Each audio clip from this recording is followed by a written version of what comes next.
Well, I downloaded the student version of AutoCAD 2021 because I needed to use the AutoCAD Plane 3D. But after the download, I couldn't find how to open the program.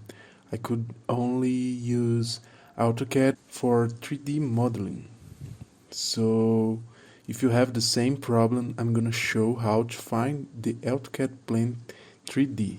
So first you need to go to Autodesk website. Then on your account, you need to click on products and services. Then you click on view items. Then you scroll down and you can see the Plan 3D option. Click on it and you see the download button.